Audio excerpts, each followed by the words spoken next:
नगर परिषद कांटी के साहित्य भवन में सोमवार को साहित्यकार मोहन राकेश की जयंती मनाई गई। वहीं नूतन साहित्यकार परिषद की ओर से समारोह का आयोजन किया गया। परिषद के अध्यक्ष साहित्यकार चंद्रभूषण सिंह चंद्र ने मोहन राकेश की जयंती समारोह को संबोधित करते हुए कहा कि मोहन राकेश नई कहानी आंदोलन के नायक थे। उनकी कहानी नाटक पाठ को दिल को छू जाती है। जो पाठक उनकी रचनाओं को पढ़ता है वे उनके शब्दों में डूब जाता है। उन्होंने कहा कि मोहन राकेश ने अपने अल्प जीवन काल में अपने अंतिम छाप छोड़ी है। साहित्य प्रेमियों ने मोहन राकेश के तस्वीर पर पुष्प अर्पित कर उन्हें नमन किया। इस मौके पर पिनाकी झा, स्वराज लाल ठाकुर, कुमार राकेश, मनोज मिश्र, रोहित ठाकुर, रजनीश कुमार, बसंत सैंडल, दिलजीत गुप्ता सहित दर्जनों लोग उपस्थित थे। मोहन राकेश नई कहानी के पुरोधा माने जाते रहे हैं। आज उनकी जयंती है। उनके कृतित्व और व्यक्तित्व पर चर्चा कर हम गौरव महसूस कर रहे हैं, गौरवान्वित हो रहे हैं। मोहन राकेश ने गद्य विधा की अनेक रचनाएं लिखी, जैसे नाटक, कहानी। उनने डायरी को भी ये एक विधा का दर्जा दिया और डायरी भी लोगों ने साहित्यिक विधा में डायरी को भी शामिल किया। नाटक में भारतेंदु हरिश्चंद्र, जयशंकर प्रसाद के बाद मोहन राकेश का ही नाम लिया जाता है। ये आषाढ़ का एक दिन मोहन राकेश का एक अलवेला नाटक है। ऐसे तो नाटक उनने 3-4 लिखे, लेकिन आषाढ़ का एक दिन जिसमें कालिदास की जीवनी पर आधारित वो नाटक है। उसकी नायिका मल्लिका है, मल्लिका की माँ अंबिका है और कालिदास हैं। हिमालय क्षेत्र की चर्चा है। हिमालय क्षेत्र में लोग विचरण कर रहे हैं। आषाढ़ का एक दिन है, वर्षा होती है, मल्लिका भीग जाती है और इसी से आषाढ़ के एक दिन का शुरुआत है। आषाढ़ का एक दिन नाटक 3 भागों में विभक्त है। हर भाग में नारी प्रताड़ित हुई है। पहले भाग में वर्षा होती है, भीग जाती है मल्लिका, उसकी माँ उसको डांटती है और कालिदास से वही उसका स्नेह प्रेम होता है। दूसरे भाग में होता यह है कि गुलाबा आता है उज्जैन से, मल्लिका प्रेरित करती है।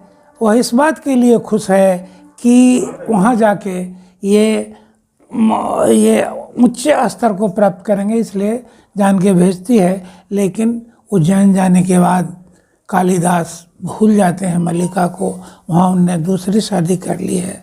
और तीसरी बार जब कालिदास मल्लिका को खोजने आते हैं तब मल्लिका की शादी हो गई होती है। इस तरह इनकी कहानियाँ भी अद्वितीय है, अद्भुत है और ये कहानी मर्म को छूती है। कई कहानी संपूर्ण कहानियों का एक संग्रह है। आधे अधूरे किताब उनकी है, जिसमें मध्यम वर्गीय शहरी जीवन का बेजोर वर्णन है। आधे अधूरे में ऐसे डायरी का प्रकाशन वो स्वयं नहीं कर पाए। डायरी का प्रकाशन उनके मृत्यु के बाद उनकी पत्नी अनीता राकेश ने की। उनने 3 शादियाँ की थी। तीनों शादियाँ एक इत्तेफाक था, न बारात था, न बाजा था, न बैंड था, न लोगों की भीड़ थी। तीनों, पहली पत्नी का नाम सुशीला था, दूसरी पत्नी का नाम पुष्पा और तीसरी पत्नी का नाम राकेश। वैवाहिक जीवन उनका सुखमय नहीं रहा। उनने अपनी शर्तों पर जिंदगी जिया। वो लाहौर के कॉलेज में, वो 3-4 कॉलेजों में पढ़ाई किया, लेकिन तीनों चारों में पढ़ाई छोड़ दिया। अंत में सारिका के संपादक हुए और सारिका के संपादन में वो उनने 1 वर्ष का समय दिया, उसको भी छोड़ के इनने स्वतंत्र लेखन का काम शुरू किया और आजीवन स्वतंत्र लेखन करते रहे। 3/1/72 में उनने अंतिम सांस ली, उनकी मृत्यु हो गई। किस विचारधारा के कवि थे? नहीं, नई कहानी उन्हीं की देन है। नई कहानी के प्रवर्तक माने जाते रहे हैं मोहन राकेश। अच्छा, कहा जाता है कि अक्खर स्वभाव था इनका और इनकी लिखनी भी बेबाक हुई करती थी। हाँ, तो ये मैंने दुराव छिपाव नहीं रखते थे, ये जो कहते थे खुल के कहते थे, और समझौता नहीं। इनने पूरी ज़िंदगी अपनी शर्तों पर जिया, जो चाहा।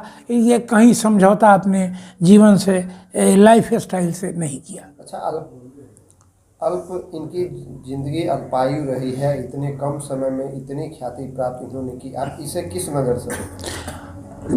प्रतिभाएं छुपने से छुपते नहीं। 47 वर्ष की उम्र में इनकी मृत्यु हुई लगभग। तो 47 वर्ष की उम्र में इनने इतना कुछ लिख दिया कि आज भी देश विदेश में इनकी कहानियाँ अनुदित होती है। दूसरी भाषाओं में वो उन कहानियों की पर चर्चा होती है और वो कहानी चर्चा का विषय बनता है। कई फिल्में भी बनी हैं इनकी किताब। हाँ, ये वही 68 के एक दिन फिल्म के रूप में फिल्मांकन किया गया और वो फिल्म चली भी। आज के समय के लेखकों के लिए क्या कहेंगे कि मोहन राकेश से क्या कुछ सीखेंगे? मोहन राकेश की हर चीज़ प्रेरणा की है। हम ये समझौता प्रस्त नहीं थे और आदमी को समझौता प्रस्त नहीं होना चाहिए, ये इनसे सीख मिलती है। और दबाएं बेल आइकन हमारे वीडियो सबसे पहले देखने के लिए।